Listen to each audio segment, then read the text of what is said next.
श्रीगुरुभ्यो नमः। हरि ओम श्री महागणाधिपतये नमः। श्री महासरस्वत्यै नमः। हरि ओम यक्कर्ता जगतां भर्ता संहर्ता महसां निधिः प्रणमामि तमादित्यं बहिरन्तस्तमोपगम् भवत्यश्विनी नक्षत्रमस्ति दस्रस्तुरंगमः आद्यस्तुरंगस्तुरग अश्वो वाजो हये हयो हरिः। రాశి మొట్టమొదటి రాశి మేషరాశి. ఈ మేషరాశి ఫలితాలు చెప్పుకున్నాం. మేష వృశ్చికయోర్భౌమః. ఈ మేషరాశికి కుజుడు అధిపతి. కుజుడు తృతీయాన బాగున్నాడు. తర్వాత ఈ రాశికి వచ్చేటప్పటికల్లా దాదాపు ఒక్క రాహువు తప్పితే అన్ని గ్రహాలు బాగున్నాయి. ఈ రాశి చాలా రకాలుగా బాగుంది. నేను మొట్టమొదటి చెప్పాను రాశి అనేది ఎట్లా ఉంటుంది అనేది ముందు చెప్పాను. మీరు పుట్టిన తారీఖు నెల సంవత్సరం ఆ నక్షత్రాన్ని బట్టి మీకు రాశి వస్తుంది. అశ్వని 4 పాదాలు, భరణి 4 పాదాలు, కృత్తిక 1 పాదం, ఈ 9 పాదాలు అశ్వని భరణి కృత్తిక నక్షత్రాలలో పుట్టినటువంటి వాళ్ళు, ఆ పేరు పెట్టుకున్నటువంటి వాళ్ళదే మేషరాశి. ఆ మేషరాశి వాళ్ళ ఫలితాలు ఇప్పుడు చెప్పుకుందాం. ఈ మేషరాశి వాళ్ళకి ఎటువంటి సమస్య లేదు, చాలా బాగుంది. శని కూడా చివరిలోకి వచ్చేసాడు. శని వల్ల కూడా ఇబ్బందులు అంటూ జరగవు. తర్వాత చదువుకునే వాళ్ళకి చదువు బాగా సాగుతుంది. విదేశాలకు వెళ్ళే వాళ్ళకి విదేశాలకు వెళ్ళటానికి కూడా బాగా మంచి అవకాశం ఉన్నది. తర్వాత ఇల్లు కానీ స్థలం కానీ పొలం కానీ కొనుక్కోవాలనుకునే వాళ్ళకి కూడా బాగా ఉన్నది. అట్లాగే వాహనాలు, సైకిల్ దగ్గర నుంచి విమానం దాకా అన్ని వాహనాలే. 2 వీలరు 4 వీలరు ఇవన్నీ కూడా వాహనాలే. లారీ నడిపేవాళ్ళు కానీ మోటార్ ఫీల్డ్ వాళ్ళకి కానీ శని ఏకాదశిలో ఉన్నాడు, ఎదురు లేరు, బాగా సాగుతుంది. తర్వాత రవి బుధులు ఇద్దరు కూడా కలిసి ఉండటం బుధాదిత్య యోగం అంటారు. ఈ రవి బుధులు కలిసి ఉండటం వల్ల వ్యాపారం చాలా బాగుంటుంది. కాబట్టి ఈ రాశిలో ఒక్క రాహు ఒకడు తప్పితే అన్ని గ్రహాలు బాగున్నాయి. శుక్రుడు బాగున్నాడు. వివాహం కావడానికి కూడా చాలా మంచి సమయం. అయితే ఏం చెబుతున్నాను, రాశిని గురించి చెప్పాను. నిజంగా ఈ జన్మ నక్షత్రం అయ్యి మీ రాశి ఉంటే ఇది జరిగేది 27 వంతులేను. కాక మీ జన్మలగ్నం ఎట్లా ఉందని చూసుకోండి, మీకు అన్ని విధాలా బాగుంటుంది. జాతక చక్రం వేసి మీ ఫలితం చెప్పడం జరుగుతుంది. ఇంకా మీకు కావాలంటే కరెక్ట్ డేట్ ఆఫ్ బర్త్ లేకపోతే హస్తసాముద్రిక ద్వారా కానీ మంచి సమయంలో మంచిగా మనం జీవితాన్ని గడుపుకోవాలి అంటే ముందు మన జాతకం చూసుకోవాలి. ఈ మేషరాశికి ఎదురు లేనటువంటి స్థితిలో ఇవాళ ఉన్నది. వీళ్ళంత అదృష్ట జాతకులు ఇంకోళ్ళు లేరు అన్నట్టుగా ఉన్నది ఇప్పుడు. కాబట్టి దీన్ని సద్వినియోగం చేసుకోవాలంటే ముందుగా మీ జాతకం చూపించుకోండి. ఎక్కడన్నా అన్నిట్లో చెప్పాను 9 రంధ్రాలని చెప్పాను. 9 ఏది ఉపయోగపడకపోయినా ఇబ్బందే. ఓ పన్ను పన్ను కదిలిందండి, నవలటాన్ని లేకపోతే పంచపక్ష పరాణాలు కూడా ఎందుకు పనికిరావు. అట్లాగే ఏ భాగం పనిచేయకపోయినా ఇబ్బంది అవుతుంది. కాబట్టి కేతువు బాగుండకపోతే నీ నోరు కుదరదు. నోరు ఎట్టా ఉంటుందంటే మీ నాన్న ఉన్నారా అన్నదానికి, నీ అమ్మ మొగుడున్నారా అన్నదానికి తేడా ఉంటుంది. అదేమో అహంకారంతో కూడిన మాట. నీ అమ్మ మొగుడు, మీ నాన్న అంటే అది మర్యాద అన్నమాట. అట్లాంటి నోరు అన్ని గ్రహాలు బాగున్నా ఒక్క గ్రహం బాగుండకపోవటాన్ని నోరు చెడిపోతుంది. నోరు తప్పుడు మాటలు మాట్లాడి చేతులారా తెచ్చుకోవడం జరుగుతుంది. కాబట్టి జాగ్రత్త పడటం చాలా అవసరం. కాబట్టి ఈ రాశి వాళ్ళు జాగ్రత్త పడండి. తర్వాత ఎట్లా ఉంటుందంటే చదువుకుంటాను పిల్లల్ని పంపిస్తే వాడు చదువుకోలేట. వాడు ఏం నేర్చుకున్నా అంటే ఎస్ ఆర్ నో నేర్చుకున్నాడు. ఆ 3 పదాలు ఎస్ ఆర్ నో. ఇంటికి వెళ్ళిన తర్వాత ఎక్కడో దొంగతనం చేశాడు. పోలీసులు వచ్చారు. ఏమిలా నువ్వు దొంగతనం చేసావు, చేస్తున్నాడు. నిన్ను అరెస్ట్ చేయమంటావారంటే నో అన్నాడు. మరి నిన్ను కొట్టమంటావారంటే ఆల్ రైట్ అన్నాడు. ఎస్ ఆర్ నో ఈ మూడు ఏమైందంటే ప్రాణాలను ఇచ్చింది. అట్లాగే ఒక్క గ్రహచారాన్ని చూసుకొని ఆలోచిస్తే లగ్నం రీత్యా ఏది సరిగా చూడకపోతే మీరు ఇబ్బంది పడతారు. కాబట్టి ప్రథమంగా మనం చెప్పుకోవాల్సింది భక్తిరాయ ఛానల్. ఈ ఛానల్ వారు ప్రథమంగా చెప్పింది ఏంటి? భక్తి. భక్తి తర్వాత భయం అనేది రెండు ఉండాలి. భయం ఏంటంటే తప్పు చేశాము అంటే భయపడాలి, తప్పు చేయకుండా ఉంటాం మొదటిది, రెండోది భక్తి కలిగి ఉంటాం రెండోది. ఒకటి మొదటిది భయం కలిగి ఉండాలి. ఏదైనా ఇచ్చేస్తామో మనకేం జరుగుతుందో అనేటువంటి భయం ఉంటే దాని ద్వారా ఎప్పుడైనా పొరపాటు జరిగితే, తప్పు జరిగితే భగవంతుడనే వాడు ఉన్నాడు, వాడు శిక్షిస్తాడు. కాబట్టి భక్తి కలిగి ఉంటాం. ఇది ప్రథమంగా భక్తి రాయ ఛానల్ యొక్క స్వభావం ఇది. అయితే ఎవరి యందు భక్తి కలిగి మనం ఉండాలి. ఇందాక శ్లోకం చెప్తా, యఃకర్త జగతాం భర్త సంహర్త మహసాం నిధి ప్రణమామి తమాదిత్యం బహిరంతస్తమోపహం. యఃకర్త, ఎవరు కర్త? అందరికీ కర్త.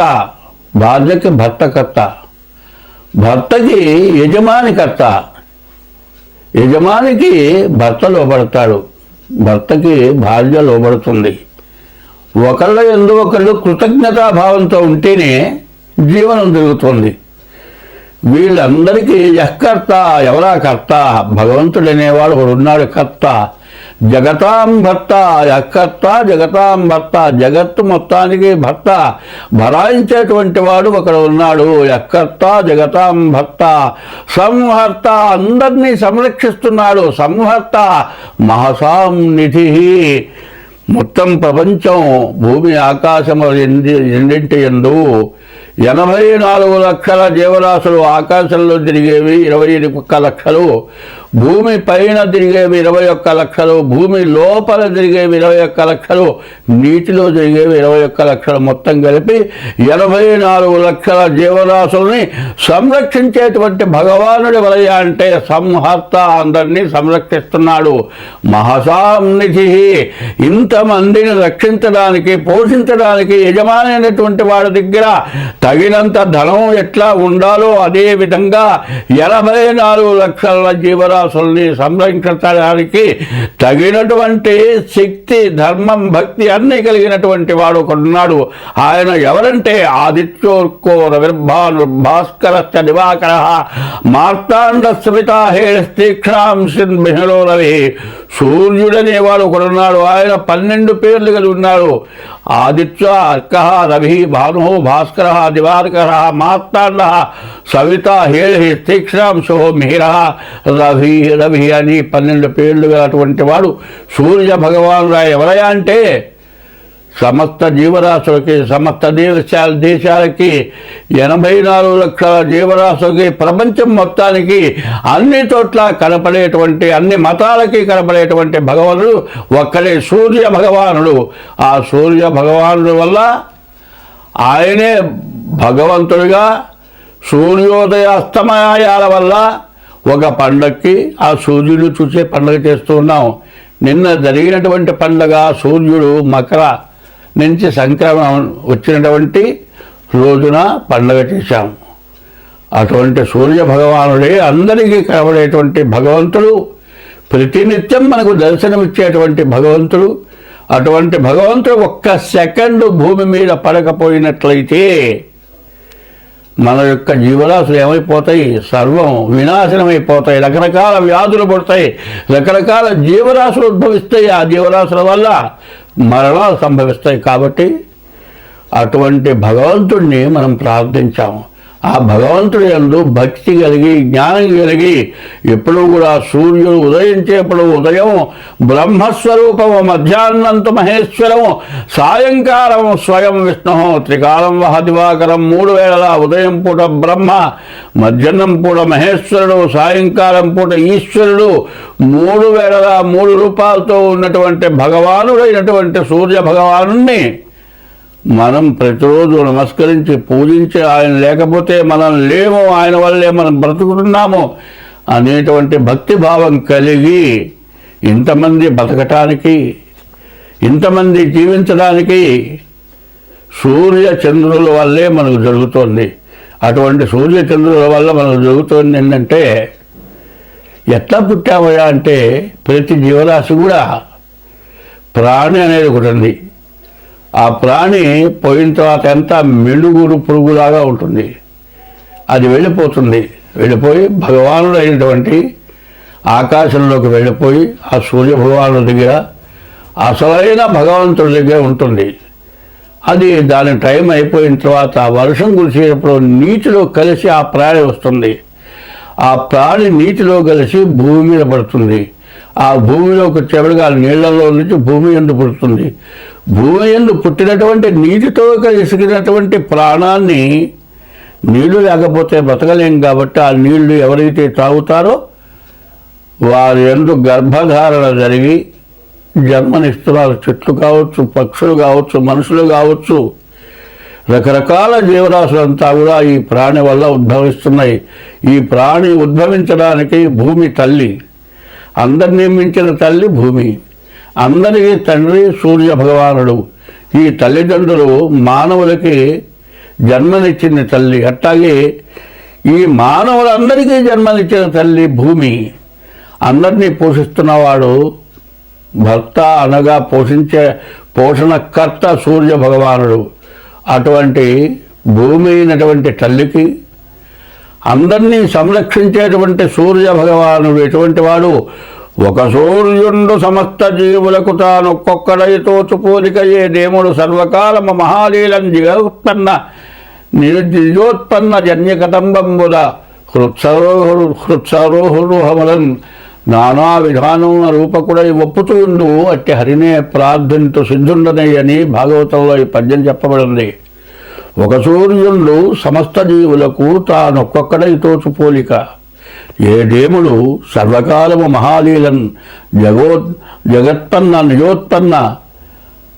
ఇటువంటి భగవంతుడు ఎవరైతే ఉన్నారో ఆ భగవంతుడికి నమస్కారం చేస్తున్నాను అని పోతన గారు చెప్పినటువంటి పద్యం ఇది. అట్లాగే ఈ సూర్యుడిని మనం ప్రార్థించాలి. ప్రతిరోజు కూడా సూర్యోదయానికి ముందు లేచి బ్రహ్మ ముహూర్తంలో సూర్య భగవాన్ని ప్రార్థించడం. ఇప్పుడు ఈ భక్తిరాయ టీవీ పెట్టినటువంటి దాని గురించి ఇది ప్రత్యేకతగా. భక్తి అనేది ప్రధానం. భక్తికి మూలం ఏమిటాయంటే సాధన. సాధన ఏమిటాయంటే మన జన్మలో ఎప్పుడూ ఎటువంటి పొరపాటు జరగకుండా ఉండటమే సాధన. ఆ సాధన ద్వారా భక్తి కలిగితే జీవుడు మళ్ళీ పునర్జన్మ అంటూ ఉంటుంది. కాబట్టి ఉత్తమమైన జన్మ కలిగి మానవుడు బ్రతుకుతాడు. కాబట్టి ఇది భక్తి ఛానల్లో భక్తికి ప్రధానమైన విషయం తండ్రి సూర్యుడు, తల్లి భూదేవత. వీళ్ళిద్దరినీ మనం ముందు ప్రార్థించాము. ఈ సూర్య భగవానుడే 12 రాసుల యందు ఉంటున్నాడు. ఈ 12 రాసులకి 27 నక్షత్రాలు, 27 నక్షత్రాలకి 4 పాదాలు చొప్పున 108 పాదాలు. 108 పాదాలని 12 చేత భాగిస్తే 9 చేత భాగిస్తే 12 రాసులు వస్తున్నాయి. సరిగ్గా చెప్పాలంటే మేషం దగ్గర నుంచి మీనం వరకు రాసులు చెబుతున్నాము.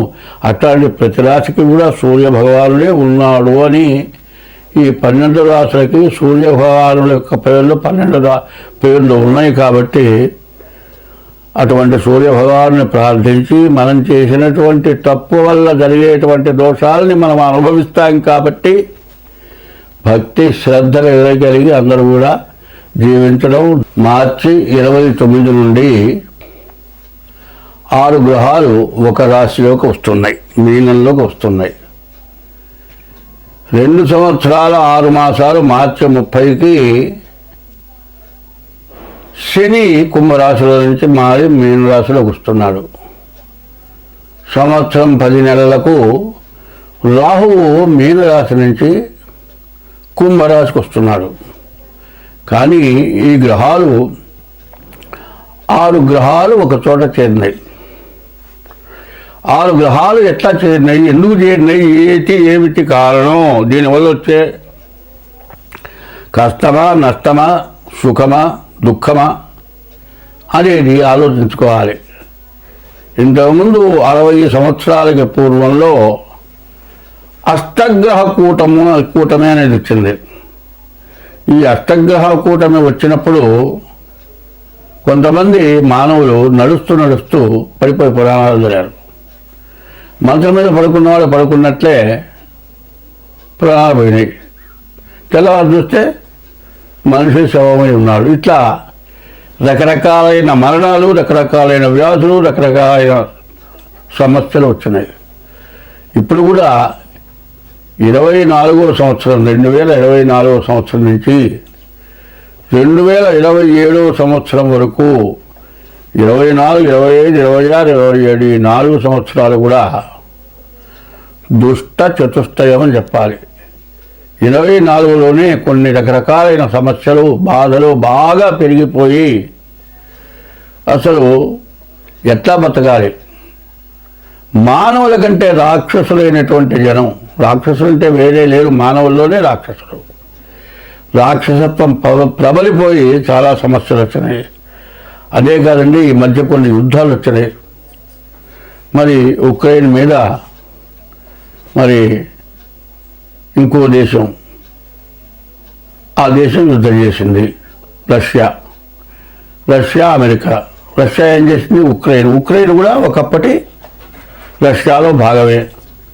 మరి వాళ్ళల్లో వాళ్ళు గొడవలు పడి మరి దాన్ని తన భాగంలో ఉన్నటువంటి వాడు విడిగా అన్నదమ్ముల్లాగా విభజన అయిపోయిన తర్వాత తమ్ముడు అన్న మీద ఎదురు తిరిగినట్లుగా ఉక్రెయిన్ రష్యాకి ఎదురు జరగటంతో వాళ్ళిద్దరికీ యుద్ధం వస్తే మధ్యలో కొన్ని దేశాలు ఉక్రెయిన్ని సపోర్ట్ చేసి యుద్ధం జరిపింది. ఈ యుద్ధంలో ఎంత నాశనం అయిపోయిందో, ఎన్ని భవనాలు, ఎన్ని రకాల ఆస్తులు సర్వనాశనం అయిపోయినాయో మనందరికీ కూడా బాగా తెలుసు.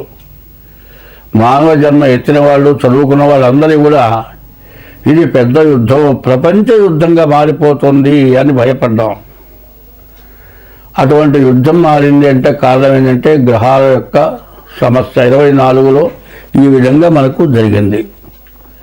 మనకి జరుగుతుంది. 25 ప్రారంభమైంది. 25, 26, 27.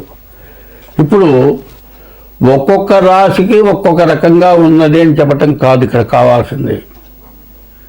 అందరికీ ఉన్నది. ఎట్లా ఉన్నది అంటే, ఒక ఇంట్లో ఒక వ్యక్తికి ఒక గ్రహం బాగాలేదనుకోండి, దానివల్ల ఒక వ్యాధి వచ్చింది.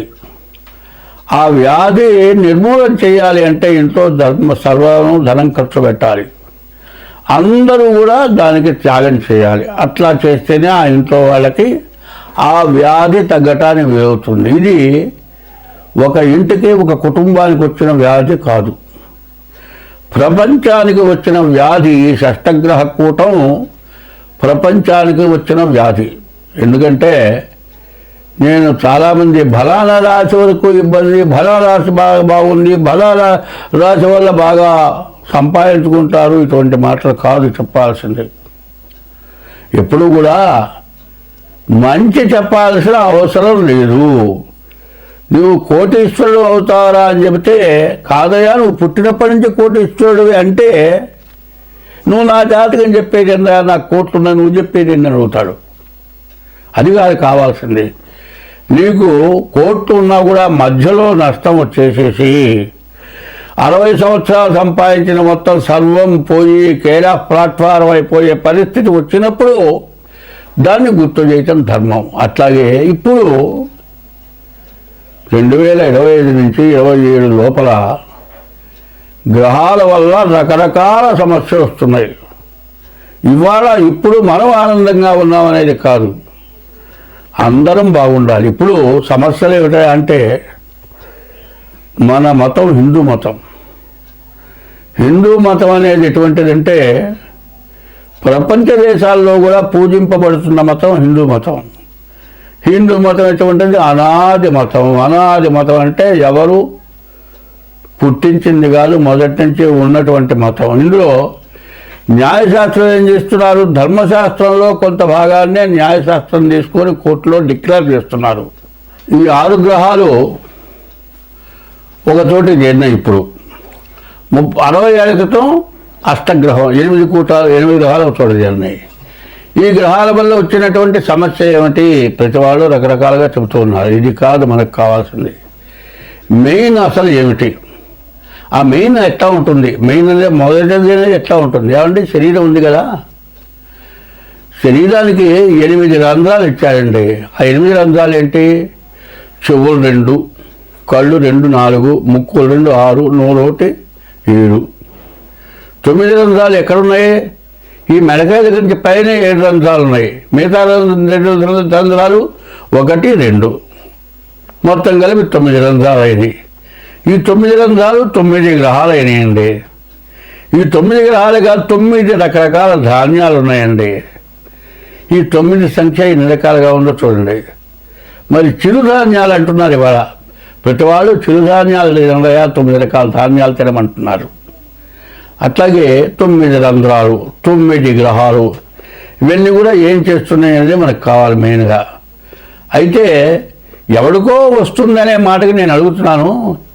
ఎవడికో కాదు, నీకే రావచ్చు. కన్నుందండి, కన్ను ఒక గ్రహం రక్షణ చేస్తుంది, ఒక గ్రహం చెవుల్ని రక్షణ చేస్తుంది, ఒక గ్రహం నోరుని రక్షణ చేస్తుంది, ఒక గ్రహం ముక్కుని రక్షణ చేస్తుంది, ఒక గ్రహం కాళ్ళు చేతులు వీటిని రక్షణ చేస్తుంది. దీంట్లో ఏది రక్షణ చేయకపోయినా ఎవరికి ఇబ్బంది? నీకేగా ఇబ్బంది. అట్లాగే కుటుంబ వ్యవస్థలో ఎవరో ఒకళ్ళకి ఇట్లా ఇబ్బంది కలిగితే ఏమవుతుంది? అందరికీ బాధే. సరే, కుటుంబంలో ఒక వ్యక్తికి ఒక ఇబ్బంది కలిగితే కుటుంబంలో వ్యక్తులందరికీ ఇబ్బంది కదా అనుకుంటే, ఒక దేశానికి ఇబ్బంది కలిగితే దేశంలో ప్రజలందరికీ కూడా ఇబ్బంది కలుగుతుంది. రాజపాపం పురోహిత, రాజు చేసినటువంటి పాపాన్ని పురోహితులు అనుభవించాలి, పురోహితులు చేసిన పాపాన్ని ప్రజలు అనుభవించాలి. ఈ అనుభవం లేకుండా పోవాలంటే దైవభక్తి కావాలి. ఈ దైవభక్తి అనేది ప్రధానంగా ఉండాలి.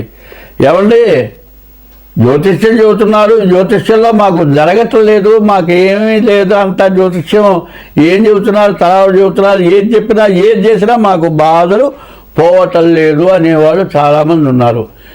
ఎందుకు పోవటం లేదు? మనం జ్యోతిష్యం ప్రకారం పూజ చేసాము, పూజ చేస్తే ఎందుకు పోలేదు అనేది కాకుండా పూజల వల్లే పోవటం లేదా, ఇంకే దీనివల్ల పోవటం లేదు మనకి ఈ బాధలు అనేది మనం మెయిన్గా ఆలోచించుకోవాలి. ఎట్లాగూ ఎప్పుడు కూడా స్త్రీని తల్లి, భూమి తల్లి, అమ్మవారు తల్లి, అట్లాగే ఇంట్లో గృహిణి తల్లి. ఆడమనిషిగా ఏం చెప్పారు? 4 రకాల స్త్రీలు ఉన్నారు. మరి ఈ 4 రకాల స్త్రీలలో మంచి జాతి స్త్రీలు ఉన్నారు, రకరకాలు ఉన్నారు. వాళ్ళ వల్లే ఈ లోకం దేశం బాగుపడుతోంది. అందువల్ల భార్యని పెళ్లి చేసుకున్న తర్వాత వాడు ఇంట్లోనే భార్యని అట్టు పెడుతున్నాడు. భార్య ఇంటి బాధ్యతలను తీసుకుంటోంది. ఎవరిని ఎట్టా చూడాలో అట్టగా చూస్తోంది. ఆమె ఎట్లా ఉంటుంది? కార్యేషు దాసి, చేసే పనులలో దాసిగా పనిచేస్తుంది. కరణేషు మంత్రి, భర్తకి సలహా ఇవ్వటంలో మంచిగా ఉపయోగపడుతోంది. భోజ్యేషు మాత, భర్తకి భోజనం పెట్టేప్పుడు తల్లిలాగా పెడుతోంది. శయనేషు రంభ, భర్తతో పడుకున్నప్పుడు రంభలాగా ఉంటుంది. షట్కర్మయుక్త, 6 కర్మలు చేస్తోంది. కులధర్మపత్రి అన్నారు. భర్త అంటే భరాయించేవాడు, భార్య అంటే భాగాన్ని పంచుకుండేది. ఈ 2 భూమి ఆకాశం. సూర్యుడు భూమి తల్లి, సూర్య భగవానుడు తండ్రి. వాళ్ళు ఎట్లాగో మనం భూలోకంలో కూడా భార్య భర్త సూర్యుడు, భార్య భూమి. భూమి ఏం చేస్తుంది? భూమిలోంచి నీళ్ళు వస్తున్నాయి, నవధాన్యాలు పండుతున్నాయి, మరి సముద్రంలో ఉప్పు నీళ్ళు వస్తున్నాయి, మరి నదిలోనే మంచినీళ్ళు వస్తున్నాయి. ఇవి కాక విషవాయువులు వస్తున్నాయి, ఆయిల్స్ వస్తున్నాయి. మరి మంచినీళ్ళు వస్తున్నాయి తాగుదాం కదా అని మంచినీళ్ళు తాగాలి, బావిలో నుంచి ఆయిల్ వస్తుంది కదా, అది తాగితే బతుకుతావా? బతకం కదా. ఏది తినాలో అది తినాలి, ఏది తాగాలో అది తాగాలి. అది కూడా ఎక్కడి నుంచి వస్తుంది? అంతా భూమి నుంచే ఉద్భవిస్తుంది. అట్లాగే స్త్రీ వల్లే అన్నీ ఉద్భవిస్తున్నాయి. ఇవి తెలుసుకొని కామక్రోధశ్చ లోభశ్చ దేహే తిష్టంతి తస్కరాః జ్ఞానవిత్తాపహారేణ తస్మాత్ జాగ్రత్త. కామం క్రోధం, ఈ కామం క్రోధం రెండింటి వల్లే దేశమంతా సర్వనాశనమైపోతుంది. కామం అనేది చాలా తక్కువ.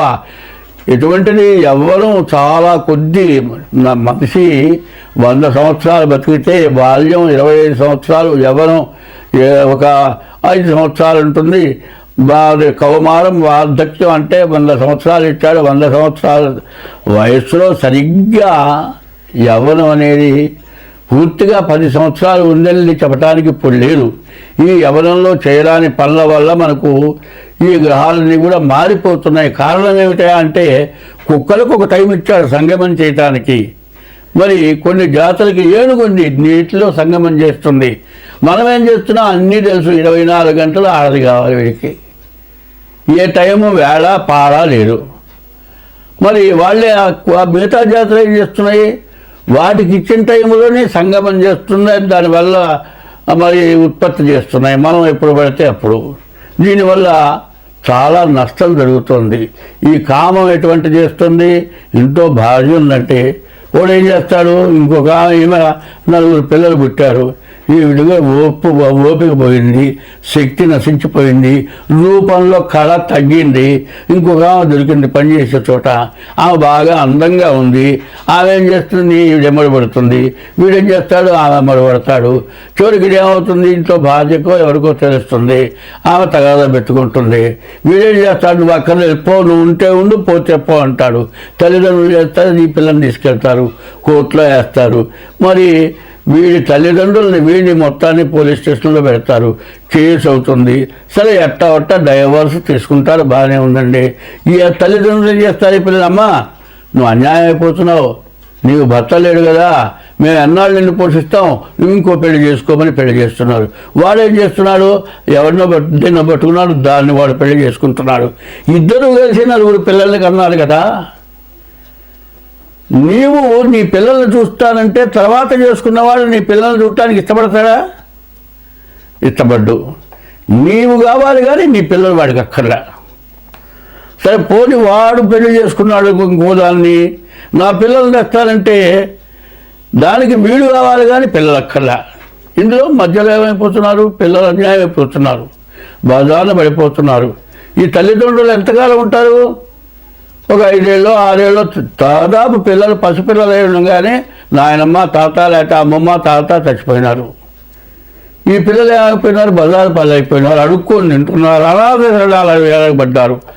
మరి భార్య వచ్చిన తర్వాత పెళ్లి చేసుకున్న తర్వాత తల్లిదండ్రులు పెళ్ళామాడని తల్లిదండ్రులను చూడని వాళ్ళు కొంతమంది ఉన్నారు.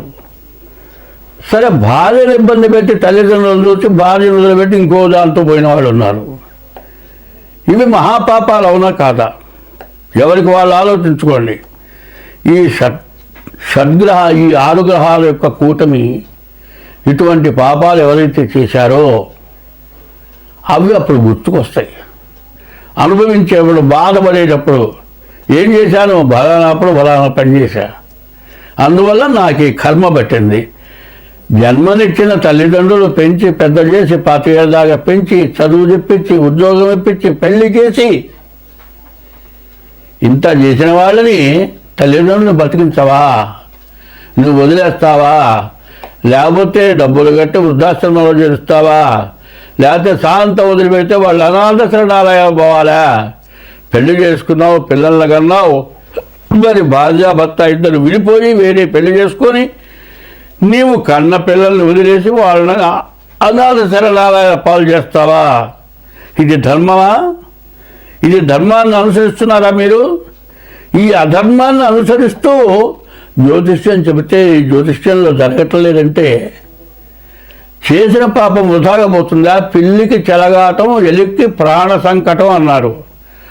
ఒక ఎలిక కనబడితే పిల్లి ఏం చేస్తుంది, అటు పరిగెత్తిస్తుంది, ఇటు పరిగెత్తిస్తుంది, కటికన పట్టుకుంటుంది, తోక పట్టుకుంటుంది, నేలకేసి కొడుతుంది. ఒక్కసారి గొంతుకాయకి చంపితే దానికి ఏమీ తెలియదు, బాధ లేకుండా పోతుంది.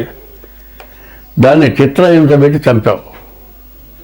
పిల్లి ఆ విధంగా చేసిన కంటే పిల్లి చేసిన దానికంటే మనం చాలా ఘోరాలు చేస్తున్నాం. ఈ ఘోరాల వల్ల దేశం భ్రష్టు పట్టిపోతుంది. మన హిందూ ధర్మంలో ఏముంది, ఒక మగవాడికి ఒక్కటే భార్య. మన హిందూ ధర్మంలో తప్పితే ఏ ధర్మంలోనా ఈ మాట చెప్పి ఉన్నదా? ఇంకో ధర్మం మా ధర్మం గొప్పదని అంతం కాదు నేను చెప్పేది. హిందూ ధర్మంలో మొదటి నుంచే వస్తుంది, ఒక భర్తకి ఒకటే భార్య, ఒక భార్యకు ఒకటే భర్త, వీరిద్దరే జీవితం గడపాలి అని దాదాపు ఇప్పటికైనా 150 మంది అదే ధర్మంలో ఉన్నారు. ధర్మాన్ని తప్పుతున్నారు. తర్వాత ఏం చేస్తున్నారు? ఇట్లా వెలబడిపోయి సహజీవనం అంటున్నారు. ఇవన్నీ కూడా ఎందుకు జరుగుతున్నాయి? ఇట్లాంటి గ్రహకూటాలు ఎందుకు వస్తున్నాయో ఆలోచించండి. ఇప్పుడు చాలామంది ఏం చేస్తున్నారు? ఈ రాశి వాళ్ళు నిన్న దాకా కుంభరాశి బాగాలేదు, కుంభరాశి నుంచి శని మీన రాశికి వచ్చాడు బాగుంటుందని చెప్పేవాళ్ళు కుంభరాశిలో ఉన్నటువంటి మీనరాశిలో ఉన్నటువంటి రాహువు కుంభరాశికి వస్తున్నాడు. మళ్ళీ కుంభరాశికి చెడు ప్రారంభమైందా? ఇట్లా గ్రహాల మార్పు వల్ల అందరికీ సమస్యలు రావటానికి బాగా సిద్ధంగా ఉన్నాయి. ఈ సిద్ధంగా ఉన్నటువంటి సమయాల్లో ఎవరు చేసిన తప్పు వాడు దిద్దుకోవాలి. ఈ దిద్దుకోవటం అనేది చాలా అవసరం. ఈ దిద్దుకోవటం అనేది ఎట్లా ఉన్నది అంటే, పురుషుడు 10 మందితో తిరగచ్చు, భార్య మాత్రం ఇంట్లోనే ఉండాలి. ఏమంటారు? మగవాడు వాడు తిరుగుతాడే, నీకే నువ్వు కూర్చో అట్లా అత్తగారు అంటుంది. ఇటువంటి సమస్యలు లేకుండా అందరం బాగుండాలి, ఈ షడ్గ్రహ కూటమి నుంచి మనం బయటపడాలి అనేది బాగా గుర్తుపెట్టుకోండి. ఇటువంటి పొరపాట్లు ఉన్నప్పుడు దానికి తగినటువంటి దోషం ఏంటో ముందు జాతకం చూపించుకోండి. జాతక రీత్యా ఇది గోచారం. ఇప్పుడు చెప్పేదంతా గోచారమే. గోచారం అంటే ఎట్లా ఉంటుంది? నీవు పుట్టినరోజు జన్మ నక్షత్రాన్ని బట్టేదే గోచారం. మీ పేర్లన్నీ నక్షత్రాన్ని బట్టి పెట్టలే. వెంకయ్యో, పుల్లయ్యో, సుబ్బయ్యో మీ తాత పేరు, మీ నాయన పేరు, మీ ఎవరి పేరు పెట్టారు. జన్మ నక్షత్రాలను బట్టి పేరు పెట్టలే. ఏమంటే నా రాశి ఏందో చూడండి అంటే నీ రాశి ఎట్లా చూస్తావు? నీవు పుట్టినరోజు జన్మ నక్షత్రాలను బట్టి రాశి చూడాలి. రాశి 25 వంతులే వస్తుంది. నీవు పుట్టిన టైమును బట్టి లగ్నం వస్తుంది. దాని ద్వారా 75 వంతులు నీ జాతకం జరుగుతుంది. ఈ రెండు జరగాలంటే ముందు నువ్వు పుట్టిన తారీఖు, నెల, సంవత్సరం, టైము కావాలి. దీన్ని బట్టి నీ జాతకం చూడాలి. ఒక్క గోచార రీత్యా మీ జీవితం మొత్తం జరుగుతుందని చెప్పడానికి ఎక్కడా అవకాశం లేదు. కాబట్టి ఇప్పుడు ఈ అష్టగ్రహ కూటంలో మీకుండేటువంటి సమస్యలు, మీకుండేటువంటి బాధలు పోవాలి అంటే ముందు డేట్ ఆఫ్ బర్త్ ద్వారా మీ జాతకం చూపించుకోవాలి. ఏమంటే మా పెద్దవాళ్ళు డేట్ ఆఫ్ బర్త్ రాయలేదు, మాకు సరిగ్గా జాతకం తెలియదు, ఎట్లా చెబుతారు మా జాతకం అంటే, డేట్ ఆఫ్ బర్త్ ఉండి కూడా టైం తేడా వస్తే కూడా లగ్నం మారిపోతుంది. కాబట్టి హస్త సాముద్రిక ద్వారా రెండవుతుంది. ఈ 2 రకాల్లో నేను చూస్తా జాతకం. ఇప్పుడు మీ డేట్ ఆఫ్ బర్త్ ఉంటే డేట్ ఆఫ్ బర్త్ పంపించండి. డేట్ ఆఫ్ బర్త్ లేకపోతే హస్త సాముద్రిక ద్వారా దీనికి తగినటువంటి ఫీజు కట్టాలి. ఆ ఫీజు ప్రకారం మీ జాతకం చెప్పడం జరుగుతుంది. వచ్చేది క్రిటికల్. ఎందుకంటే షష్టగ్రహ కూటం చాలా ఇబ్బందికరమైంది. ఒక పెద్ద అగాధంలోకి దిగబోతున్నాం. అగాధంలో దిగక మునుపు పైన ఉండగానే మన జాగ్రత్త మనకు కావాలి. అగాధంలో దిగిన తర్వాత ఏమి చేయగలిగింది లేదు. అగాధంలో దిగిన తర్వాత ఏమయ్యా అని ఎవరన్నా రాబోట్టని అడిగారనుకో, నేను చెయ్యిచ్చి పైకి రారా అంటే వాడేం చేస్తాడో చెయ్యి పట్టుకొని నన్ను కూడా అగాధంలోకి లాగి కింద పడేసి, ఏమిరా నేను కింద ఉండేవాడు, నువ్వు పైన ఉండేవాడివా, నువ్వు కూడా కింద పడ్డావుగా, చూసుకొని ఈ సంగతి ఏందో చూసుకో అంటాడు. అది కాదు మనకు కావాల్సింది. అగాధంలో పడక మునుపు జాగ్రత్త పడాలి. అగాధంలో పడ్డ తర్వాత జాగ్రత్త కాదు మనకు కావాల్సింది. కాబట్టి రాబోయే మార్చి నెల నుంచి షష్టగ్రహ కూటం వల్ల సమస్యలు, బాధలు, దేశాలకు యుద్ధాలు, ప్రపంచ యుద్ధాలు, రాబోయే సంవత్సరంలో నవనాయకులు ఉంటారు. 9 గ్రహాలు, పాపగ్రహాలు ఎక్కువ ఉన్నాయి. పాపగ్రహాల వల్ల సమస్యలు ఎక్కువ ఉంటాయి. కాబట్టి ప్రతి వాళ్ళు కూడా మీ జాతక రీత్యా జరగబోయేది ఏమిటి అనేది మీరు గ్రహించాలి. మీరు బాధ లేకుండా ఉండాలి. ఎట్లా ఉండాలంటే 60 సంవత్సరాలు 2 కోట్లు సంపాదించారండి, వాడు తినగా 4 కుటుంబాలు బతికేటట్లుగా ఉన్నదండి. ఈ దెబ్బలో 2 కోట్లు కాదు, ఈ 2 కోట్లు పోయి ఇంకో 4 కోట్లు అప్పు అవుతుంది. ఈ 60 ఏళ్ళ వాడు ముందు సంపాదించగలుగుతాడా? లేదు. తర్వాత బాధపడి ప్రయోజనం ఏంటి? కాలికి దెబ్బ తగిలిందండి. ముందు సెప్టిక్ కాకుండా ఇంజెక్షన్ చేయించుకొని కట్టు కట్టించుకుంటే తగ్గుతుంది. సెప్టిక్ కాకుండా ఇంజెక్షన్ చేయించుకోకుండా కట్టు కట్టుకోకుండా తిరిగితే మట్టి అంతా పట్టుకొని సెప్టిక్ అయి వేలు పోతుంది, తర్వాత కాలు పోతుంది. అట్లాగే ఇప్పుడున్నటువంటి ఆ షష్టగ్రహ కూటం వల్ల జరగబోయేది ఏమిటంటే ముందు మీ జాగ్రత్తలు మీరు పడాలి, మీ జాతకాలు చూపించుకోవాలి. దాని యొక్క పరిస్థితి ఏమిటంటే కొన్ని గ్రహాలతో పాటు కొన్ని పూజలు కూడా ఉన్నాయి. ఆ గ్రహ దోషాలతో పాటు పూజలు చేయాలి. పూజలు చేయాలి, నువ్వు చేసిన పాపం పోవటానికి కొన్ని పూజలు చేయాలి. సూర్యుడు నీకు బాగా, నీ సూర్యుడికి అధిదేవత ఈశ్వరుడు రుద్రుడు. సూర్యుడు జపంతో పాటు రుద్రుడు కూడా అభిషేకం చేయాలి. అట్లాగే ఒక్కొక్క రాశికి ఒక్కొక్క గ్రహానికి గ్రహ దోషాలకి గ్రహ పూజలు కాక దేవతా పూజలు ఉన్నాయి. ఈ దేవతా పూజలు కూడా చేసుకోవడం చాలా అవసరం. ఇట్లా ప్రవర్తించడం, ప్రతిరోజు కూడా మీ ఇష్టదేవాన్ని పూజించడం ఇవన్నీ చేసుకోవడమే కాక ఇది ఫిబ్రవరి నెల చాలా దగ్గరలోకి వచ్చింది. ముందుగా మీ జాతకాలు చూపించుకొని మీకు ఏం చేయాలో చేసుకొని, అయితే బాధలు తప్పవు. 100 వంతులు కాకుండా 25 వంతులు తగ్గుతాయి, 75 వంతులు మీరు బయటపడతారు. కాబట్టి ఈ విషయాలు మీరు బాగా అర్థం చేసుకొని జాగ్రత్తగా మీ జాతకాలు చూపించుకొని అన్ని విధాలా బాగుంటుంది. మీరందరూ సుఖంగా ఉంటారు. అందరం బాగుండాలి. బ్రాహ్మడు గోవుడు గోవు బాగుండేటైతే ప్రజలంతా కూడా బాగుంటారు, దేశం అంతా బాగుంటుంది. గోబ్రాహ్మణేభ్య శుభమస్తు నిత్యం లోకా సమస్త సుఖినో భవంతు అని చెప్పింది. కాబట్టి అందరం బాగుండాలి అంటే ముందు చెప్పిన విధం ప్రవర్తించండి.